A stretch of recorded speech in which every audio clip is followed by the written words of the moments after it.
नमस्कार दोस्तों, आज आपके सामने अपने चैनल लेट्स डू बेटर पर एक महत्वपूर्ण जानकारी के साथ एक वीडियो के साथ आपके सामने आया हूं। ये वीडियो नवनियुक्त शिक्षकों के वेतन भुगतान से संबंधित है। हम सभी जानते हैं कि जब कोई व्यक्ति कहीं किसी जॉब को ज्वाइन करता है तो उसका सबसे पहला मोटिवेशन उसका सैलरी होता है या उससे आने वाला इनकम होता है। तो यहाँ पर इसी चीज़ों को ध्यान में रखते हुए हमारे शिक्षा विभाग के द्वारा पहल की गई है ताकि ये शिक्षक जो भिन्न-भिन्न ज़िलों से आकर के यहाँ या भिन्न-भिन्न ज़िलों या प्रदेशों से भी आकर के यहाँ हैं, तो उनके लिए सबसे बड़ी समस्या है वेतन। तो वेतन भुगतान अगर उनका समय पर हो जाता है तो उनके लिए एक बहुत बड़ा मोटिवेशन का काम करेगा। तो इसी संदर्भ में यहाँ पर एक पत्र जारी किया गया है कार्यालय जिला शिक्षा पदाधिकारी दरभंगा के द्वारा। जिला स्थापना शाखा पत्रांक 1333। देखते हैं हम लोग सिलसिलेवार ढंग से जानेंगे कि आखिर उनको वेतन भुगतान से संबंधित किन बातों को ध्यान में रखा जाए ताकि उन्हें अपने वेतन प्राप्त करने में कोई दिक्कत ना हो। ये पत्र जिला कार्यक्रम पदाधिकारी स्थापना के द्वारा प्रेषित किया गया है और सभी जिला शिक्षा पदाधिकारी, प्रखंड शिक्षा पदाधिकारी को दिया गया है। विषय है शिक्षक नियोजन 2019-20 के चयनित अभ्यर्थियों के वेतन भुगतान से संबंध में। 28/4/2022 को ये पत्र निर्गत है, यानी आज का ही पत्र है ये हमारा। और आपके सामने सबसे लेटेस्ट न्यूज़ को लेकर के मैं आया हूँ।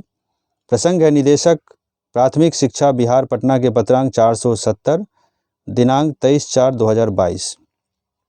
महाशय, उपयुक्त विषयक संप्रसंगाधीन पत्र के अनुपालन में आपको निर्देशित किया जाता है कि शिक्षक नियोजन 2019-20 के नियुक्त शिक्षकों से संबंधित सूचना विहित प्रपत्र में अंकित कर पत्र प्राप्ति के 3 दिनों के अंदर अधोहस्ताक्षरी कार्यालय में जमा करना सुनिश्चित करें ताकि उक्त शिक्षकों के वेतनादि भुगतान हेतु अग्रेतर कार्रवाई की जा सके।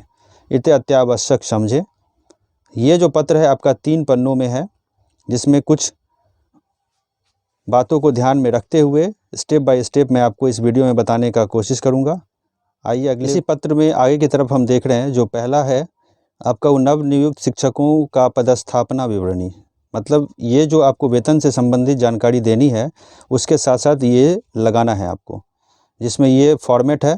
इस फॉर्मेट में आपको अपना पूरा विवरण तैयार करना है, जिसमें प्रखंड, विद्यालय का नाम, जिला और उसके बाद यहाँ कई कॉलम बनाए गए हैं, जिस कॉलम में क्रम वाइज हम लोग देखेंगे। सबसे पहला क्रम संख्या 1 में जो हम लोग पॉइंट आउट करेंगे उसको यहाँ पर 1 2 3 करके देंगे। सेकंड बॉक्स में देख रहे हैं हम लोग, हमारे पास शिक्षक का नाम अंग्रेजी में बैंक पासबुक के अनुसार, जन्म तिथि देना है तीसरे में, ग्रेड बेसिक या स्नातक जो भी हैं वो यहाँ डाल देना है, यानी कि 1 to 5 वाले होंगे तो वो बेसिक देंगे, 6 to 8 वाले होंगे तो ग्रेड स्नातक देंगे अपना। विद्यालय में योगदान की तिथि देना है। नियोजन इकाई द्वारा सेवा संपुष्ट की तिथि, यानी सेवा संपुष्ट की तिथि जैसे कि 1 to 5 वाले होंगे जिनका सेवा संपुष्टि पंचायत सचिव के द्वारा हुआ होगा, और जो 6 to 8 में है उनका बीईओ के द्वारा हुआ होगा, प्रखंड शिक्षा पदाधिकारी के द्वारा। तो वो संपुष्टि की तिथि डाल देना है यहाँ पे।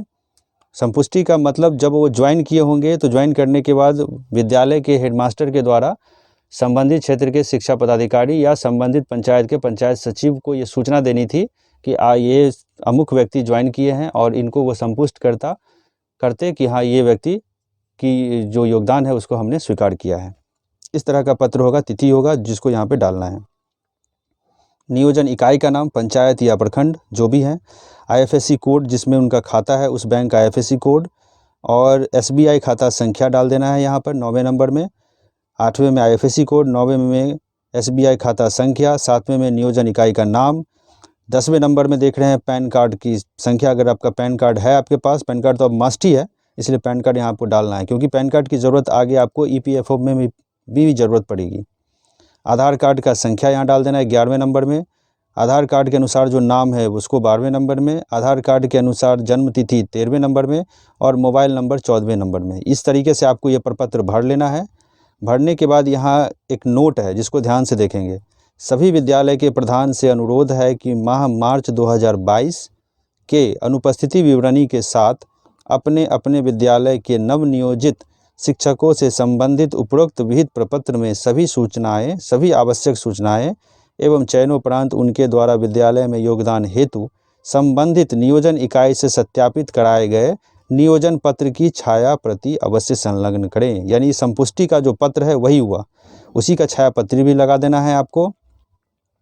और आपके विद्यालय के जो प्रधान अध्यापक या प्रधान प्रभारी अध्यापक होंगे उनका हस्ताक्षर और यहाँ मोहर लगा देना। चूँकि मार्च में बहुत सारे लोगों ने ज्वाइन किया है, मार्च में भी समय था 1 महीने का, इसलिए उसकी अनुपस्थिति विवरणी देनी बहुत ज़रूरी है। अगले पत्र में पहला पेज तो हमने बता दिया आपको जो कि पदस्थापना विवरणी था। दूसरे पेज में मास्टर डाटा भरना है आपको। For salary account opening for teachers, data ऊपर में देख रहे हैं लिखा हुआ है, master data for salary account opening for teachers. ये सेकंड पेज में आ रहा है आपका, जिसमें लेटर नंबर होगा, डेट होगा। इसके सभी पॉइंट्स को बहुत ध्यान से देखें। Information regarding identification of teacher, district name that भरना है। जैसे समस्तीपुर का भरा हुआ है, आपका दरभंगा है तो आप दरभंगा भरेंगे, किसी का मधुबनी मधुबनी, मुजफ्फरपुर मुजफ्फरपुर, उस जगह पे ब्लैंक होगा आप भरेंगे। ब्लॉक का नाम भरना है। फिर लोकल बॉडी टाइप अर्बन, यानी कि आप शहरी में हैं। लोकल बॉडी टाइप रूरल, यानी कि आप ग्रामीण में हैं। नगर निगम है, जिला परिषद है, नगर परिषद है या पंचायत समिति है। उसके आगे जो बॉक्स है उसमें आपको टिक लगा देना है। इस बॉक्स में आगे आपको यहाँ पर टिक लगा देना है। जैसे यहाँ पर देखिए संबंधित यहाँ है, इन सभी बॉक्स में आपको उसी हिसाब से जो आपका आवश्यक हो आप इसको टिक लगाएंगे। नगर पंचायत हो गया, ग्राम पंचायत हो गया, जो भी आपका है एप्लीकेबल उसको आप टिक लगाएंगे। यहाँ पर कोड भरना होगा, जो कोड आपको दिया जाएगा। आइए आगे देख रहे हैं लोकल बॉडी में पंचायत समिति। ये एक एग्जांपल के तौर पर आपको दिखाया है कि जो लोकल बॉडी में जो पंचायत समिति थे उन्होंने अपना भरा है यहाँ। इसी तरीके से हम लोग भी इसको फॉलो करेंगे। स्कूल नेम, स्कूल का टाइप एलिमेंट्री, सेकेंडरी या हायर सेकेंडरी, स्कूल का कोड, स्कूल का नाम, 9वें नंबर में नेम ऑफ टीचर, यहाँ पर अपना पूरा नाम सही भरना है। जेंडर मेल या फीमेल जो भी है। डेट ऑफ बर्थ यहाँ पर DDMMYYYY के फॉर्म में भरना है, यानी कि सबसे पहले डेट होगा, फिर मंथ होगा और फिर उसके बाद आपका ईयर होगा। उसके बाद आपका फादर्स नेम या हस्बैंड नेम, जो महिला हैं जिनके हस्बैंड है उनको हस्बैंड का भरना है और जो पुरुष है उनको अपने फादर का भरना है नाम। ठीक है। मोबाइल नंबर भरना है, पैन नंबर भर देना है। Category of teacher elementary, secondary, higher secondary ऊपर भी था, यहाँ भी आपको एक बार फिर से भर देना है। उसके बाद फ़ोटोग्राफ्स लगाने हैं टीचर का, जो कि अटेस्टेड होगा हेडमास्टर या प्रिंसिपल के द्वारा। अटेस्टेड होगा उनके द्वारा, देख लीजिए यहाँ पर पॉइंट बनाया गया, इसको ध्यान में रखेंगे। सेल्फ अटेस्टेड नहीं करना है यहाँ पर, हेडमास्टर या प्रिंसिपल संबंधित जिस विद्यालय के आप हैं। और डेट ऑफ ज्वाइनिंग सर्विस यहाँ डाल देना है, डेट ऑफ ज्वाइनिंग स्कूल डाल देना है यहाँ पे। और सैलरी अमाउंट यहाँ पे डालना है, जो आपका सैलरी डिसाइडेड है। UTI पेंशन स्कीम है, यस या नो, जो भी आपको लेना है यस नो भर देना है। If yes UTI pension scheme number देना है, अगर आपका पहले से कुछ है तो इसको डाल देना है, नहीं है तो फिर आप आगे बढ़ेंगे। स्टार्टिंग मंथ डाल देना है। If already account with allotted bank, name of bank with branch code, branch code के साथ अपने बैंक का नाम यहाँ डाल देना है आपको। ठीक है। If already account with allotted bank existing account, यानी अकाउंट पहले से अगर आपका एग्जिस्ट कर रहा हो तो उसको आपको यहाँ डाल देना है।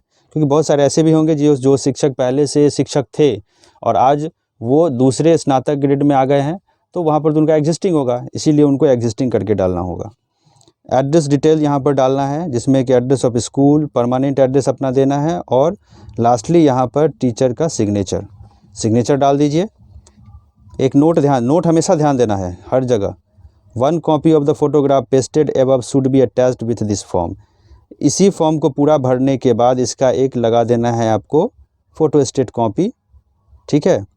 फ़ोटोग्राफ उस पर लगा हो और इसका एक कॉपी बना करके देना है। यहाँ पर सिग्नेचर ऑफ BO, PO और DPO विथ स्टैम्प यहाँ पर लगेगा। अभी हम लोग देखेंगे यहाँ पर। और फिर यहाँ पर सिग्नेचर ऑफ द हेडमास्टर और प्रिंसिपल स्टैम्प के साथ। ये सेकंड फॉर्म आपका तैयार हो गया, इसको कंप्लीट कर लेना है। अब आइए हम लोग तीसरे प्रपत्र पर चलते हैं कि तीसरा प्रपत्र क्या है। अभी शुरू में हमने बताया था कि 3 प्रपत्र में से तैयार किया गया। EPFO, एम्प्लॉय प्रोविडेंट फंड, ये चीज़ होता है। इसका एक फॉर्मेट यहाँ पर दिया गया जिसके साथ आपको ये प्रोविडेंट फंड की उपलब्धता होगी। Self employ detail, use English alphabet only, ध्यान देंगे यहाँ पर, जो भी यहाँ पर ये सब चीज़ को ज़रूर ध्यान देंगे। नेम एज ऑन आधार पर जो आपका नाम है वो डाल देना है। स्कूल का नाम, नियोजन यूनिट पंचायत या प्रखंड, कौन से ब्लॉक में है वो डाल देना है, date of birth, date of joining, यहाँ पर डेट ऑफ ज्वाइनिंग भी आपको डालना है, EPFO, father husband name, father का नाम और या हस्बैंड का नाम जो भी एप्लीकेबल हो वो डाल देना है, जेंडर मेल या फीमेल, और रिलेशनशिप डाल देना है, mobile number, email ID. Relationship के संदर्भ में मेरे हिसाब से जो नॉमिनी होंगे उनके साथ डालना होगा आपको, और ये क्वालिफ़िकेशन अपना डाल देना है, नेशनलिटी इंडियन, और डिसेबिलिटी टाइप, अगर कोई डिसेबिलिटी है आपके पास तो वो डिसेबिलिटी टाइप, क्योंकि बहुत लोगों का डिसेबिलिटी में भी ज्वाइनिंग हुआ है तो वो डिसेबिलिटी की टाइप यहाँ पे मेंशन करेंगे। बैंक अकाउंट नंबर देंगे, IFSC कोड देंगे। बेसिक वेज, जिस दिन आप ज्वाइन किए थे उस दिन क्या आपका वेतन का रेट था वो बता देना है। फिर उसके बाद आपको यहाँ पर पैन कार्ड का डिटेल्स भर देना है, पैन कार्ड का details, name as per PAN में जो नाम है वो डाल देना है, Aadhaar number, name as on Aadhaar, और अलॉटेड UN जो EPFO अकाउंट होगा। उसके बाद आपका EPFO खुल जाने के बाद आपका यहाँ पर एक UN नंबर होता है, ठीक है, UN नंबर आपको यहाँ पर डाल देना है। फिर टीचर का यहाँ पर सिग्नेचर हो जाएगा। इस तरीके से आपका 3 पत्र का फॉर्म तैयार हो गया।